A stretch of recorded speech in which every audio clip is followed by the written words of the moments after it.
Today's video we got a 6-inch in position, and I'm gonna show you how to do root for the X-ray quality as suggested by many subscribers. They got reach out to me, so I can see this is one of the issues, one of the problems. It's a thickness of the root, especially at the bottom section.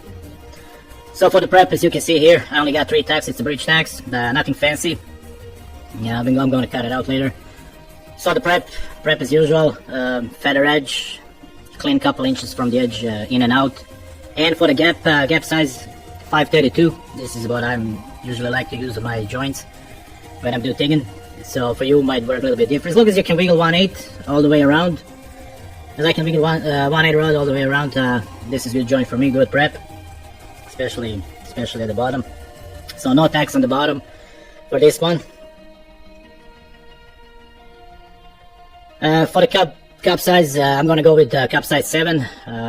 It fits nice inside that bevel, so I can wiggle that torch inside, especially at the bottom. Cup size 7, and tungsten is gonna be 1/8, 2% thoriated.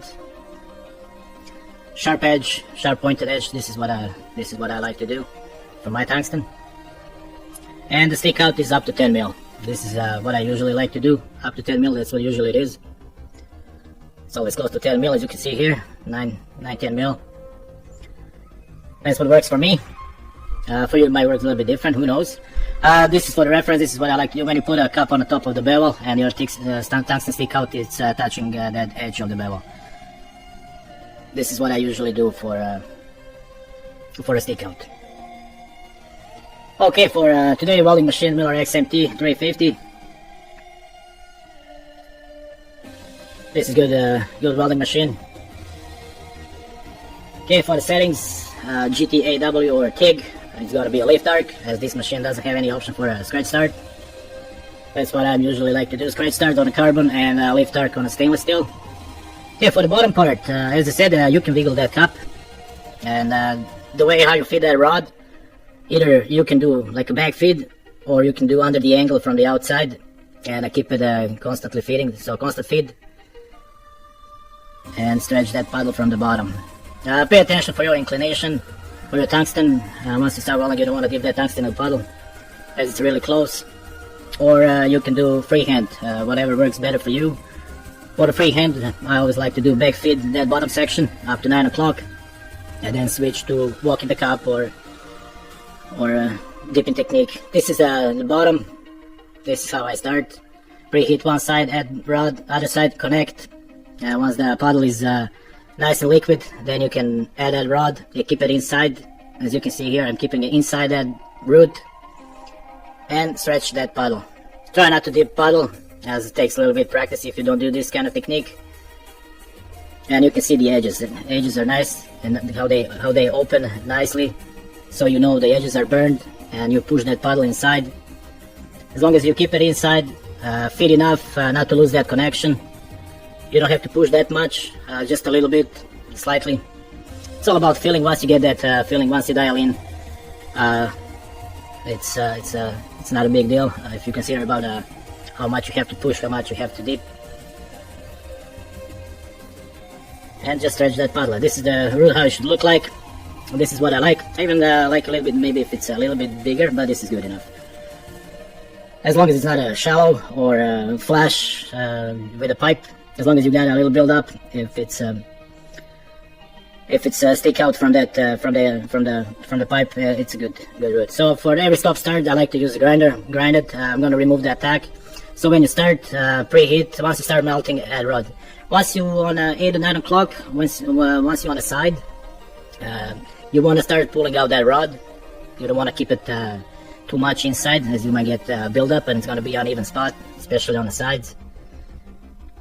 And as I said, just keep it connected for this section. Okay, now we're on 9 o'clock. Now we can do different. Now we can switch to a different technique. Grind that stop start, make it nice and clean. And now you want to start from the outside. You can do in the middle, like dipping technique in the middle, stretch that puddle, or you can go side to side. So side to side motion, dipping technique on the edges. With that kind of technique, especially on the side and up, you're not gonna have any issues.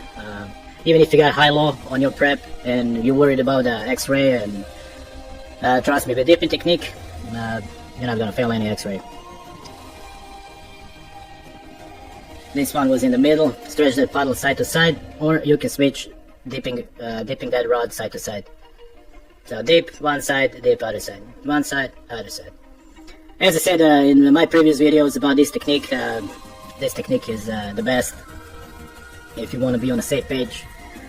As you can see with this technique, you burn those edges, you push that material in, you're gonna have a root, and you can control the amount that you actually depositing in. So it's this is the 100% X-ray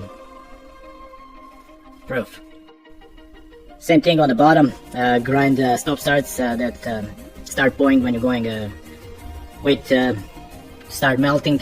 Get ready with that rod. Close. You want to see it. And once you get that puddle liquid, just add that rod and just keep it connected.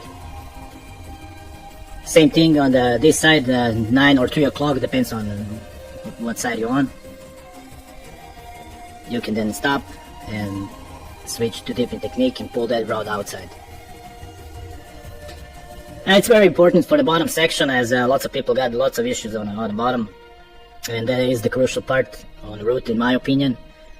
You want to have that, as usually 99% people will start the root pass starting on the bottom, and this is where you want to. This is what you want to have for root. Once you know your root looks like this, you're safe.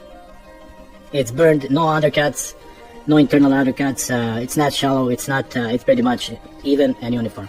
Same thing. Once I forgot to mention, when you're on the side, depends from torch you're using. You can have like little pool created where you stop. You want to grind that out, and you want to add that rod inside the pool. Otherwise, if you add too much outside, it's going to be uneven start, and then you're going to see on the root stop start. That's why you want to, once it's preheat, when it's liquid, add that rod inside just to keep that the same thickness, and then you can slowly start pulling that rod out.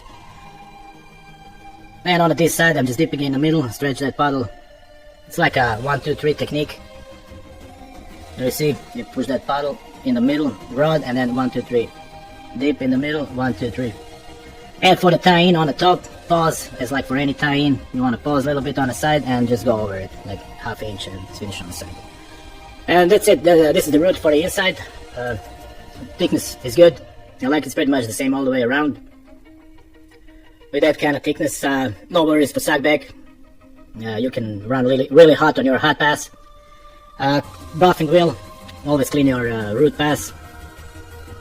Even if you want, if you dip tungsten a couple times, you can take a grinder and you can just grind it out a little bit from the outside with the grinder, and then run buffing wheel, and it should be good. So it doesn't show on an X-ray on a film. As they can see tungsten inclusion. Well, depends how bad is your tungsten inclusion. Some people can break that tip from the tungsten. It stays inside the puddle. They're gonna see it. And that's it for the hot pass. If you really wanna be safe, 130 amps with 332 rod, or you can go 140, 150 amps with 1.8 rod. And just stretch that puddle nice and easy. You're gonna melt all that,